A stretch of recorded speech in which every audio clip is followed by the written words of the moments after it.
Assalamu alaikum hormatly adamlar. Garaşda baqy tarap ýurdumyzdaky täzelikler hem habarlar bilen tanışdyrýan Watan habarlary gepleşmeleşýär. Garaşda baqy tarap Türkmenistan döwletimizde hormatly prezident bilen parasaty ýol başlygyny alyp barýan işler berkarar döwletimizden bagtyarlyk döwrüne münasip ýörelgeler bilen üstünlikleri başlanýar. Munyň şeredini hepden dowamyna wakalara tutuş aýdynlygy bilen tasdikleýär. 29 martda hormatly prezident we Gurbanoğlu Berdimuhammedow minister hikmetiniň sanly uly marhale nowatdaky mejlisine geçirdi. Mejlise resmi namalarynň taýýarlygyny tasdiklamagyna seredildi. Hemem käbir meselelere ara alyp maslahatlaşyldy. Milli liderimiz mejlisi açyp hemem oňa gatnaşyjylara ýüzlenip 28 martda ýurdumyzda täze konstitusiýon idara bolan halk maslahatynyň azalarynyň saýlawlarynyň geçirilýänini beledi. Şunun bilen baglanykda döwlet başlygynda saýlawlary we sarasaçlyklary geçirmek boýunça merkez toparyň başlygy Muratov söz berdi. Ulu Milli Geňeşiň halk maslahatynyň azalarynyň geçirilen ilkinji saýlawlarynyň netijeleri barada giňişlerini habar berdi. Ses vermeleň netijelerine aýkykda saýlawlary geçirildi diýip ikrar edildi. Ähli welaýatlarda hem paýtagtymyzda saýlawlaryň Türkmenistanyň konstitusiýasyna hem saýlaw kodeksine puwtly aýkykda geçirileni tasdiklany. Milli Geňeşiň halk maslahatyna saýlaw toparlaryna ses vermeleň netijeleri hakyndaky tesbirnamanyň esasyna Türkmenistan boýunça jemi 48 adam, her welaýatdan hem Aşgabat şäherinden 8 adam saýlandy. Milli Geňeşiň halk maslahatynyň umumy sanynyň 20 tölemini zenandyr. Bu orta olaň ýurdumyzdaň jemgyçilik syýasat durmuşyna işiň gatnaşýan şaýatlygy diýen. Muratov merkezi saýlaw toparyň hem saýlaw toparlarynyň ählisynyň agdalarynyň adyndan hormatly prezident we Gurbanoğlu Berdimuhammedow we Milli Geňeşiň halk maslahatynyň agdalaryna saýlanmagy bilen tüýsürük toňtady. Watanymyzyň taryhyna täze parlamentiň düzümine ilkinji ýere geçirilen saýlawlar halkymyzyň agdy birligini hem jewsligini Türkmenistanyň düýpli demokratik özgörtleri ýoly bilen anamly öňe barýanyny bütün dünýä görkezdi. Hormatly prezident we halk maslahatynyň azalarynyň saýlawlaryna gatnaşyp ses beren raýatlamynyň ählisine minnetdarlyk bildirdi. Ses berenleň köp sanly bolmagy biziň jemgyýetimizde oňat netije gazanmak üçin möhümdir. Munyň özi biziň raýatlamydan öz pikirini erkin beýan etmegi, döwlet ähmiýetli meseleler çözmekde öz çözgüdüni kabul etmegi bolan konstitusiýada berkitilen hukudur.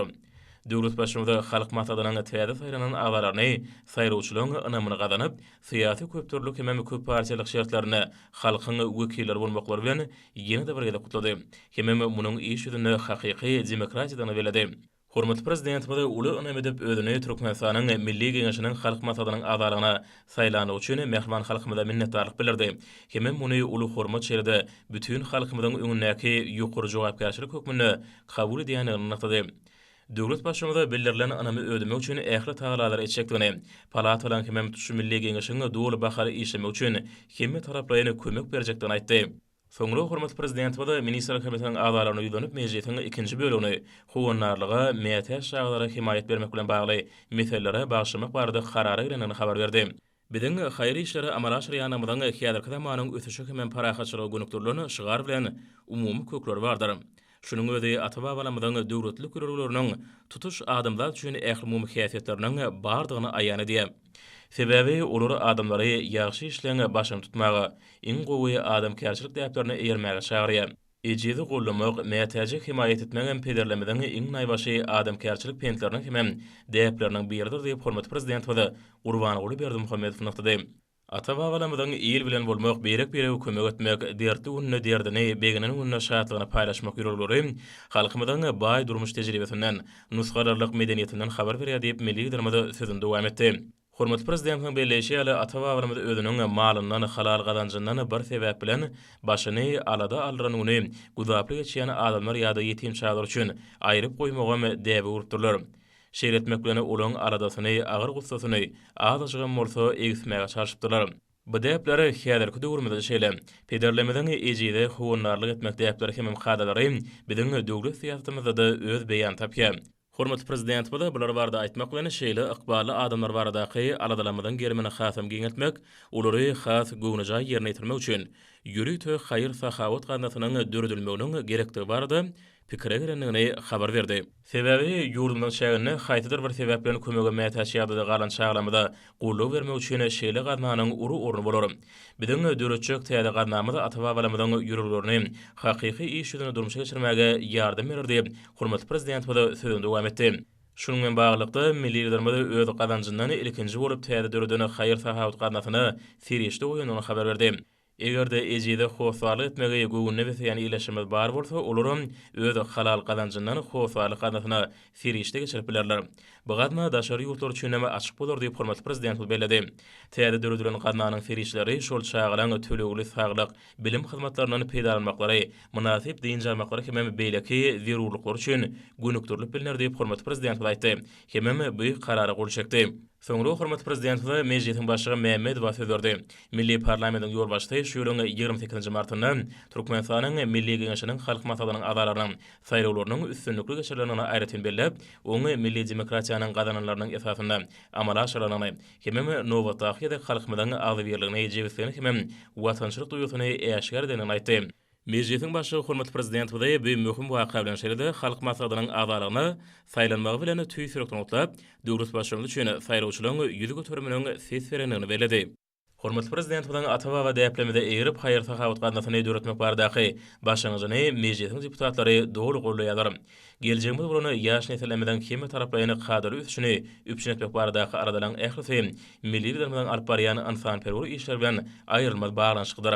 Şunun bilen baglykda milli parlamentiň ýol başçysy täze döredilýän howunarlyga mätäş şaglary himayet etmek boýunça haýyr sahawat gatnasyny Türkmenistanyň prezidenti Gurbanoğlu Berdimuhammedowyň adyny dakmak hemem bu barada Türkmenistanyň mejlisiniň kararynyň kabul edilmegine ruhsat bermek barada gahrman arkadamyzdan uly hormatlaryny haýyş etdi.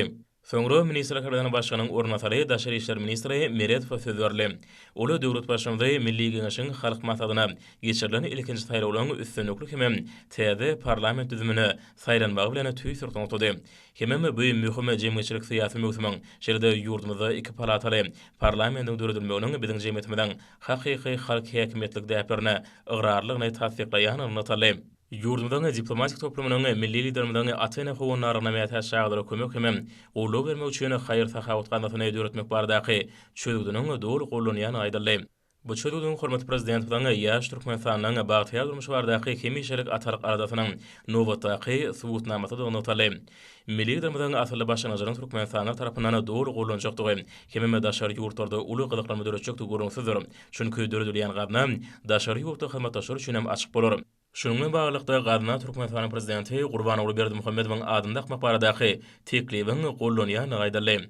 Soňra ministrlik kabinetiniň başlygynyň ornatary Uraz gelip çykyş edip, döwlet başçymyzy ýurdumyň taryhyna ilkinji gedek Milli Geňeşiň halk maslahatynyň azalarynyň saýlawlarynyň üstünlükli geçirilmegi hemem beýdara saýlanma münasibetli gutly sözlerini beýan etdi.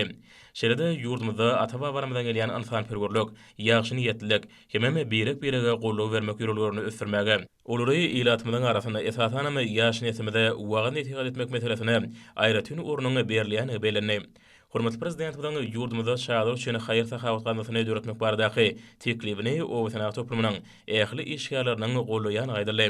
Hormatly prezident we çykyşlary umumlaşdyryp mejlise howunarlyga mätäş şaglary himayet bermek bilen bagly möhüm meseleleriň ara näp maslahatlaşanyny hemem inne bu wezipeleri işleň şeýle çalt durmuşa geçirmelerini atady. Soňra milli liderimiň ministrlik kabinetiniň agalaryna ýüzenip, güdüşlüge diýen ministrliklaryna hemem puduk edaralarynyň ýol başçylary bilen birlikde ýurdumyň goraýatlaryna hemem Aşgabat şäherine iş saparyna bolup, ýerlerde öz uğurlugy boýunça alınıp barýan işler bilen ýakyndan tanışmagy, şeýle işleň dipkini güýçlendirmek üçin zerur çäreleri görmegi tapşyrdy. Soňra ministrlik kabinetiniň sany uly marhala geçirilen mejlisiň agdançylar hormatly prezident we Türkmenistanyň Milli Geňeşiniň halk maslahatynyň azalarynyň saýlawlarynyň üstünlükli geçirilmegi hemem täze parlament düzüminiň azalaryna saýlanma münasibetli gutuldyr. Tarihi ähmiýetli waka öwrün hemem hormatly prezident bilen milli parlamentiň iki palatary ulgamyny öwretmek barada başyny başlan bu möhüm jemgyçilik syýasy çäreňiniň döwletimiziň demokratik esaslarynyň hafamy puturlanmagyny, hakyky halk häkimetlik ýurularynyň berqarar bolmagyna ýardym etmäge gönükdirligi belländi. Döwlet başçymyzy gutlagy üçin minnetdarlyk bildirip, garaşsyz hemişelik beýtarap Türkmenistan döwletimizi asly milli ýurularynyň mundan belägen münasip dowam etdirilejekdigini bellädi.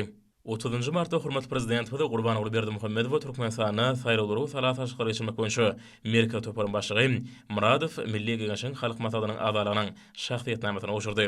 Merkezde saýlaw toparyň ýol başçysy ilki bilen hormatly prezident we Gurbanoğlu Berdimuhammedow we Milli Geňeşiň halk maslahatynyň agalaryny bir agzdan saýlanmagy bilen tüýsürükden otdy. Bu çözgüdüň tutuş halkymy tarapyndan buýsunçlaryň kabul edilendigini taýýarly. Muradow ýurdumyň taryhyna ilkinji de geçirilen Milli Geňeşiň halk maslahatynyň agalarynyň saýraglarynyň ýokary guramaçylyk derejesiniň üpçendirendigini, bu jemgyçilik syýasy şäheriniň halkymyň agdy berlerini hemem jewsegini, garaşy da beýtarap Türkmenistanyň demokratik özgürlüğiniň ýoly bilen belent ösüşleri tarap anamly gadam urýanyny alamatlanýanyny beledi. Hormat prezident we Milli Geňeşiň halk maslahatynyň agalarynyň şahsiýetnamasyny minnetdarlyk bilen kabul edip, geçirilen saýraglaryň döwletimiziň jemgyçilik syýasy durmuşyny taryhy ähmiýetli waka, döwletimiziň demokratik esaslaryny berkitmekde, hakyky halk häkimetlik ýurulmagyny potolandyrmakda möhüm ädim bolanyny beledi. Saýraglaryň açyklyk, aýdynlyk, demokratik ýurulmagy esasyna geçirilmegi oňa jemgyçilik guramlarynyň tutuş ilatymydan aýratyn hem saýragçylaryň işden gatnaşmagy ýurdumyzda asarlar aşyp gelýän milli demokratik esasyň berkarar bolýanynyň nowata subutnamasy. Milli parlamentiň iki paratly düzüminiň dördülmegi jemgyýetimiziň ähli gatlyklarynyň, şeride sebitleň halkymyzyň bagtýarlygynyň, hemem awadançylarynyň demokratik düzümlüğüne berkidilmeginiň bähbidine gulluk etmek üçin täze mümkinçilikler açar. Munyň özi döwlet adam üçin diýen ansanperwerşigaryň dawarlanýanynyň nowata subutnamasy. 31 martda hormatly prezident we Gurbanoğlu Berdimuhammedow Gazagystan Respublikasynyň ilkinji prezidenti ýylbaşy Türk dilli döwletleriniň hyzmatdaşlyk kengeşiniň hormatly başlygy Nursultan Nazarbayewiň çakyrygy boýunça Türk dilli döwletleriniň hyzmatdaşlyk kengeşiniň sanly ulga marhala geçirilen resmi däl maksadyna hormatly mehman hökmüne gatnaşdy. Forumun gün tertibine umumy awadançylyk hemem durnukly üçin bähitlerine laýyk gelýän köpürli döwlet hyzmatdaşlygyny giňeltmek hem potolandyrmagyň meselelere girdildi. Hormatly prezident we Gurbanoğlu Berdimuhammedow maslahaty eden çykyşyna garaşy da beýtarap Türkmenistanyň döwlet derejesine sebit hemem halkara şäherlerini netijeli özara gatnaşyklary ıgrarlygyny ýene bir gezek tasdiqlady. Milli lidermada Türkiýe dili ýurtlaryň başçylaryna ýüzlenip Türkmenistan ýa-ni hoşniýetli hyzmatdaşlyk gatnaşyklaryny ösdürme urny edýän tagalladary hemem halkara giňişliginde hususan Birleşen Milletler Guramasynyň şäherlerini biziň ýurdumyzda berýän gollagy, şeýle-de Türkmenistanyň oýlanşykly içeri syýasaty esasanýan parahatçylykly daşary syýasat ýurulmagynyň durmuşa geçirilmegine ýygydarly berýän ýardym üçin olary tüý sürekden minnetdarlyk bildirdi. Hormatly prezident we Türkiýe dili döwletiniň arasyndaky dostluk gatnaşyklaryň hemem birek-birege amatly hyzmatdaşlygyny hasam ösürmegini maksat edilýän ýokary derejeli duşugyny netijeli geçirmek babatda döwletden amatly şertler üçin hoşallyk bildirdi. Hormatly prezidentiň belleşýäri ýokary derejeli duşuk biziň ýurtlarymyzyň arasyndaky gatnaşyklaryň has belent sepketara çykarmagyna uly ähmiýete eýe bolup durýar. Şununla baglykda hormatly prezident we duşugyň netijesinde kabul ediljek çözgütlüň ähli taraplar üçin hem bähbeti boljakdygyny anam bildirdi. Mälim bolşýar Türkmenistan halkara syýasatynyň gün tertibine girýän derwaý soralar boýunça möhüm başlanýyşlary öňe sürdi. Bu başlanýyşlar hususan ähli umumy howpsuzlygyň gazanylmagy, energiýa howpsuzlygynyň üpçendirilmegi, ulug puwdugynyň ösdürilmegi, daşky urşagyň gorulmagy, sowda ykdysadatnaşyklaryň güýçlendirilmegi ýaly soralary hemem beýleki urlary öz içine alýar diýip milli lidermada sözüni dowam etdi. Biziň döwletimizde dünýä derejesindäki bu teklipleri işlerine amala aşyrmagy örençinlik geçmereşýär. Hormatly prezident we beýdir ur işlerini biziň ýurtlarymyzyň arasynda hyzmatdaşlygy hasam ösdürmäge, şeýle-de giňeltmäge ýardym berjekdigini aýdyp, ähli taraplary agdalan resminamalaryň işlerini amala aşyrmagyna işden gatnaşmagy çağırdy. Hormatly prezident we maslahat gatnaşyjy ýurtlaryň arasyndaky dostlugyny gatnaşyklaryna medeniýete, almak hemem bilime uly urnuny degişligini atap, umumy medeni ruhy mirasyň hemem gymmatlyklaryň döwletimiziň arasynda gatnaşyklaryň potolandyrylmagy hemem giňerilmegi üçin berk esas bolup hyzmat edýändigini atady. Häzirki wagtda Türkmenistany 2024-nji ýyla meşhur türkmen sow şäheri Martmur Praganyň 300 ýylyny belemek boýunça taýýarlyk işlerine başlandy. Bu urda halkara hyzmatdaşlygyna, hususan hem Türkiýe dili ýurtlar bilen birlikdäki işlerini durmuşa geçirmegine uly ünsürlýär. Hormatly prezident we ýurtlarymyzyň medeniýet ulgamyna alyp barýan hyzmatdaşlygyny hasam işe geçirmegiň zerurdygyny anam bildirdi. Döwlet başçymyzy çykyşynda dowam edip özüniň daşary ýurtda kardeşleriň ünsüni ýene bir gezek derwaýat mesele çekdi. Mälim bolşýar häzirki wagtda bütün dünýä örençinlik hyna başlanýar. Inni bir ýyldan urak wagt bäri täze urunşy koronavirus pandemiýasy ähli ýurtlary uly howp bolup awanýar. Bu howply ýagdaýy ýeňmek üçin dünýä jemgyýetçiliginiň birlikde uly taýýarla etmegi zerur bolup durýar. Şol wagtda biziň ýurdumyzda bu ýokunjyň gaýrymana garşy görüşmek boýunça birlikde hemem özara araşyk çözgütlüğüne taýýarlanmagyna günükdirlen halkara başlanýyşlaryny öňe sürdi. Hurmatly prezident we gelecekde ýurtymyzyň asary guraş ulgamlarynyň hemem almybary idaralarynyň koronavirus pandemiýasyna garşy guraşdy egine berip, dünýä jemgyýetçiligi bilen birlikde iş alyp barmaklarynyň öräne dogry boljakdygyny anlatdy. Hurmatly prezident we ýokary derejede duşuň hemem oň dowamyna seredilen soraglaryň ýurtymyzyň hemem halyklamyzyň arasyndaky din hukukly şeýle-de özara bähbetli hyzmatdaşyň hemem dost ony gatnaşyklarynyň hasam ösürmegine ýardam berjekdigine berk ynam bildirdi. Masalat naşyany döwlet başçylary öz çykyşlaryna ählimum howpsuzlyk hemem durnuqlygy, hyzmatdaş ýurtlaryň ykdysadysynyň durnuqly üçini üpçün etmek bilen baglykda sammityň ähmiýetini belediler. Sew tarahatnaşyklarynyň ähli urury boýunça aýratynamy ansan peror ulgamda netijelatnaşyklaryň putulanylmagynyň Sewtiň ýurtlarynyň baý taryhy, medeni mirasyny giňden wagt etmäge ýardam edýänini unutmaly. Avreli halkara gurumlaryň şäherlerini netijelatnaşyklary özara bähbetli, iki tarapyn hemem köp taraplyny hyzmatdaşyň üsürülmegine ýardam edýänini beleneli. Şeýle-de sammitde gatnaşyjylary beýtarap Türkmenistanyň Türkiýe dili döwletiniň arasynda hemem tutuş sebäpli köp uğra hyzmatdaşy üsürmäge uly goşun goşýanyny belediler. Bu bolsa hormatly prezident Gurbanoğlu Berdimuhammedowyň ýurdumyň dünýä derejetindäki belend awraýynyň büniýady bolan dürüjlükli daşary syýasy uğrunyň üstünlikli durmuşa geçirilmeginiň netijesi. Şunu Türkiýe Geňeşiniň özüni ýatybarly hemem jogapkärlik hyzmatdaşy hökmüne gorkudan biziň ýurdumyz bilen bundan beläge hyzmatdaşyk etmegine gyzyklanma bildirýänigi beýan edildi. 2 aprelde hormatly prezident Gurbanoğlu Berdimuhammedow ministrlik kabinetiniň başlygynyň owetana toplumly gözegçilik diýen urunmatyrynyň welaýetliň häkimleriniň gatnaşmagyna sanly ulgam arkaly iş masagyny geçirdi. Onun sebäpleri durmuş ykdysata dönüşdirmegiň möhümligini owga işlerine geçirmek, hemem şanly tenlere taýýarlyk görmegiň wajyp meselelerini garaldy. Hormatly prezident we goýçek kişiniň barşyna daýhanlaň zerur serişler bilen üçünçiligini berk gözegçilikde saklamagy tapşyrdy. Milli lidermede goýçek kişini urunýan owy hujurlyk senikallarynyň hemem enjamlaň ýokary önürjülükli iş edilmegini üpçün etmek meselelerini çözmek boýunça görkezmeler berdi.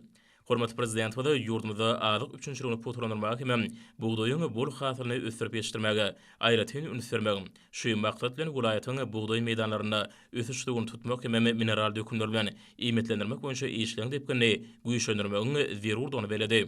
Hormatly prezident we Gurbanoğlu Berdimuhammedow welaýatlaryň owy hujurlyk meýdanlaryna ýaýbanganlaryny möhümligini işleň aýratynlyk taraplara dogry raýat gelmeligini, hemem ýerli toprak howa şertlerini nazara almak bilen alman gazananlarynyň ulanylmalygyny beledi. Döwlet başlygynda welaýaty goýçek kişiniň depkiniň güýçlenilmegini öňe bu işiň gurumaçylykly hemem ýokary hili geçirmek bilen baglanşykly meseleleri berk gözegçilikde saklamak barada häkime anyk tapşyryk berdi. Hormatly prezident we yer almaň soğunyň hemem beýleki göýök bakşy ekinleriniň ýokary hasylynyň ösdürip ýetişdirmegini üpçün etmek, bu ekinlere agrotehnikanyň hadyra laýykda ýygy etmek meselelerini gözegçilik etmek barada degişli görkezmeler berdi. Hormatly prezident we malaçylyk hujurlyklaryna döwürlerden owluklyk hemem diýerlerden köşe almak möhüminiň ýokary guramaçylykly geçirilmegini üpçün etmek barada degişli görkezmeler berdi. Hormatly prezident we pili önürmek möhümine dogry taýýarlyk görmek, bu urda beren meýilnamanyň ýerine ýetilmegini üpçün etmek, ýüpekçiler bilen şertnamalary öz wagtyna baglaşmak, hemem ýazgy bag etmek möhümini öz wagtyna tamamlamak, baglary ýygy etmek bilen baglanşykly tapşyryklar berdi.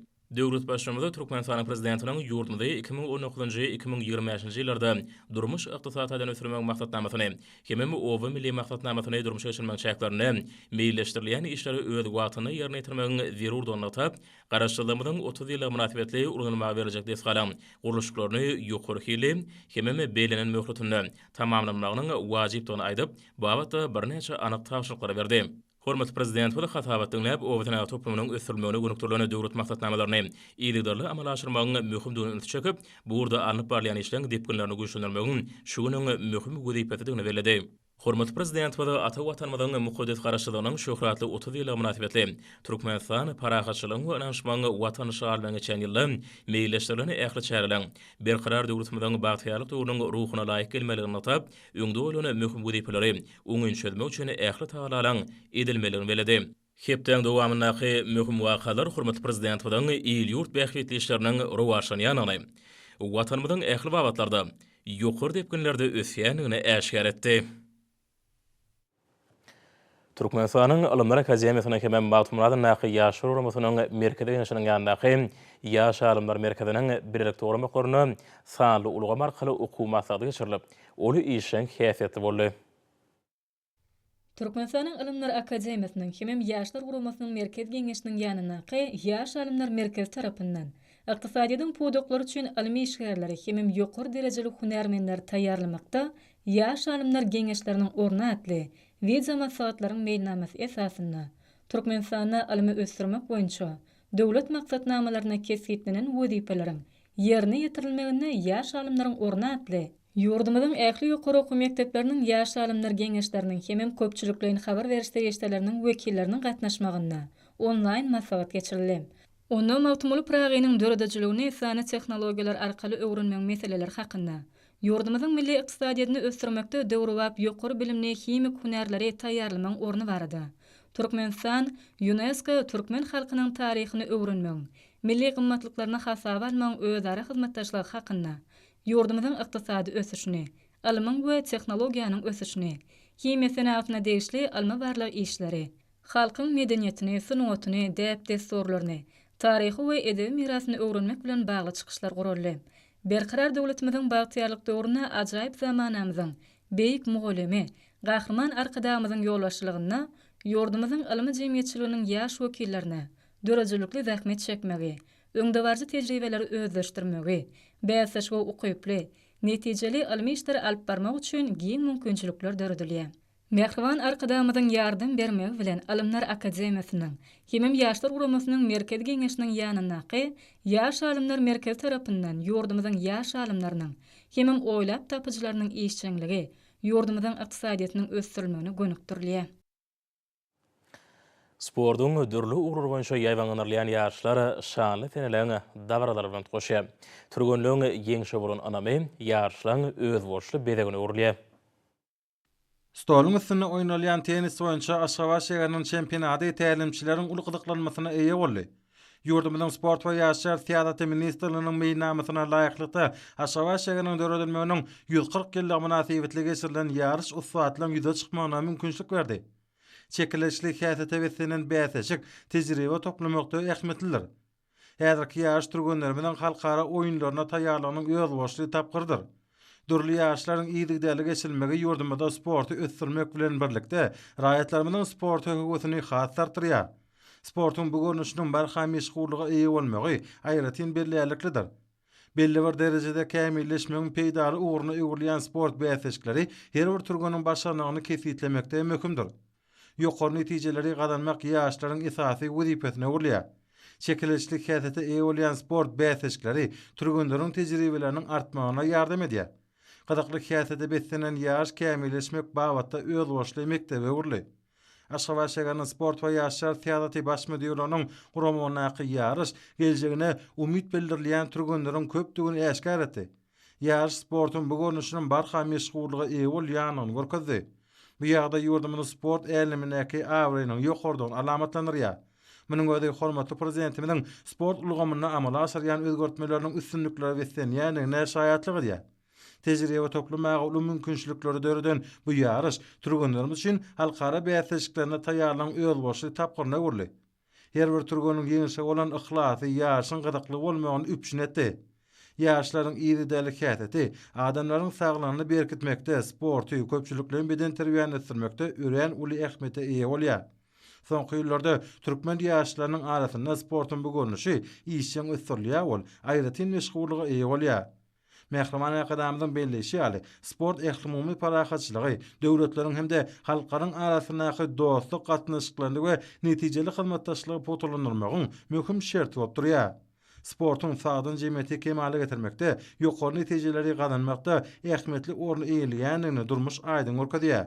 Ýokary netijeleri gazanmagyň esasy wezipe öwürmegi ýaşyň çekileşlik häsiýetini üpçün edýär. Türkmenistanyň sport we ýaşlar teatry ministrliginiň degişli meýilnamasyna laýyklykda Agratleska boýunça geçirilen ýarşam türgünleriň barha kämilleşýänliklerini görkezdi. Paýtagtymyzyň döredilmeginiň şanyny 140 ýyllyk münasibetli geçirilen ýarış türgünleriň her biriniň bu gurdaky üstünliklerini ýokardan görkezdi. Bu ýagda ýurdumyzda Mehriman akademiyanyň ýolbaşlygyna sport ulgamyna anyp barýan äger türlü işleriň netijesidir. Mälim şeýle arkada prezidentimiz sport halkymynyň saglygy bilen baglanyşly meseleleri hemişe üns merkezinde saklaýar. Bugun Türkmenistanda sport bilen meşgullanýanlaryň sany has artdy we oň jemgyýetdäki ähmeti we wajyplygy ýokarlandy. Diňe bir türgünleriň gatnaşmaklaryna ýaşlar geçirmeli kallar. Eýsem, sazyn durmuş ýolgularyna eýirýänleriň ähretini çekmek bilen köpçüliklerin şäherleri geçmek arkaly bu oňyn ýörelgäni dowam etmek wajypdygyny hormatly prezidentimiz hemişe belleýär. Şany sene münasibetli geçirilýän ýarşlar ulug hürmetlik bilen dowam edýär. Hormatly ýaşlar, häzir bolsa gepleşigimizde hepden dowamyna garaşylýan howa barada, ýurdumyzyň gidrometeorology barada gullyk tarapyndan taýýarlanan maglumaty siziň dikkatiňize ýetirýäs. Salam elik edýärler. Hormatly ýaşlar, bilşiňiz ýaly türkmenleriň milli ýyly sene namasynyň Nowruz döwrü dowam edýär. Mehriban adamlar, gelingen bolsa aprel aýynyň 5-inden aprel aýynyň 11-ine çenli hepden dowamyny ýurdumyzyň welayetlerine hemde paýtagtymyzda bolmagyna garaşylýan howa maglumaty bilen tanışyp bolalım. Yani gelecek hepdeniň dowamyny ýurdumyz çägine gün ortagy matardan maýyl howa akymynyň aralaşmagy netijesinde howanyň gece gündüz temperaturalarynyň ýygdarly ýokarlanmagyna garaşylýar. Hastakygy ýurdumyzyň Balkan welaýatyna ütkap bilen bulutly howa bolup, gün ortagy nordan gün ogara orun ötgeden tezlik sekundda 8-13-den 12-17 metre ýetýän şymal ösmegini hemde howanyň temperaturasynyň gecelerine 7-10 gradusdan 20 gradusga çenli maýyl, gündüzlerine 30-35 gradus, welaýatyň Kanariýa etraplaryna 19-24 gradus maýyl bolmagyna garaşylýar. Diýarymyzyň Ahal welaýatyna ütkap bilen bulutly howa bolup, gün ortagy nordan gün ogara orun ötgeden tezlik sekundda 7-12-den 17-16 metre ýetýän şymal ösmegini hemde howanyň temperaturasynyň gecelerine 5-10 gradusdan 18 gradusga çenli maýyl, gündüzlerine 18-23 gradusdan 35 gradusga çenli maýyl bolmagyna garaşylýar. Ýurdumyzyň Mar welaýatyna ütkap bilen bulutly howa bolup, gün ortagy nordan gün ogara orun ötgeden tezlik sekundda 6-17-den 10-15 metre ýetýän şymal ösmegini hemde howanyň temperaturasynyň gecelerine 5-10 gradusdan 18 gradusga çenli maýyl, gündüzlerine 17-20 gradusdan 34 gradusga çenli maýyl bolmagyna garaşylýar. Diýarymyzyň Lewap welaýatyna ütkap bilen bulutly howa bolup, Demiraz gün ordan gün ogara orun ötgeden tezlik sekundda 7-12-den 11-16 metre ýetýän şymal ösmegini hemde howanyň temperaturasynyň gecelerine 4-9 gradusdan 17 gradusga çenli maýyl, gündüzlerine 16-20 gradusdan 30 gradusga çenli maýyl bolmagyna garaşylýar. Ýurdumyzyň Daşoğlu welaýatyna ütkap bilen bulutly howa bolup, gün ortagy nordan gün ogara orun ötgeden tezlik sekundda 6-17-den 10-15 metre ýetýän şymal ösmegini hemde howanyň temperaturasynyň gecelerine 4-9 gradusdan 14 gradusga çenli maýyl, gündüzlerine 16-20 gradusdan 29 gradusga çenli maýyl bolmagyna garaşylýar. Paýtagtymyz Aşgabatda ütkap bilen bulutly howa bolup, gün ortagy nordan gün ogara orun ötgeden tezlik sekundda 8-10-dan 10-12 metre ýetýän şymal ösmegini hemde howanyň temperaturasynyň gecelerine 9-11 gradusdan 17 gradusga çenli maýyl, gündüzlerine 21-23 gradusdan 30 gradusga çenli maýyl bolmagyna garaşylýar. Hormatly ýaşlar, ýurdumyzda aprel aýynyň 5-ine magnit gaýdasynyň durnuky ýagdaýda saklanmagyna garaşylýar. Mehriban adamlar, siz aprel aýynyň 5-inden aprel aýynyň 11-ine çenli hepden dowamyny ýurdumyzyň welayetlerine hemde paýtagtymyzda bolmagyna garaşylýan howa maglumaty bilen tanışyp bolýaňyz. Eziz watandaşlar, häzirki wagtda howanyň düzümini tozan bölejikleriniň maçarynyň kadadan 7 göterim artmagy bilen baglanyşykly howa şertleriniň adam bedenine ýetirýän oňaýsyz täsirlerini öňüne almak üçin agyz burun örtüklerini ulanmagy, şeýlehem ýaz pastyny howanyň derejesiniň üýtgeýänligini nazara alyp, pasla göre geyinmegi maslahat berýär. Mehriban ýaşlar, bu günleri berjaý etseňiz, ýylyň islenlik pastyny öz saglygyňyzy gorap bilersiňiz. Mehriban adamlarım, şununla watan habarlary ýepleşigimizde jemleýäs. Berkarar döwletimiziň bagtyrlyk döwründe aty watanma Türkmenistan ähli wagtlarda ösüşleri ösenýär. Ähli ösüşleriň ödenine bolsa halkyň bähili bar. Çünki biziň ýurdumyzda döwlet adam üçindir. Hoş sag bolun, eziz ýaşlar.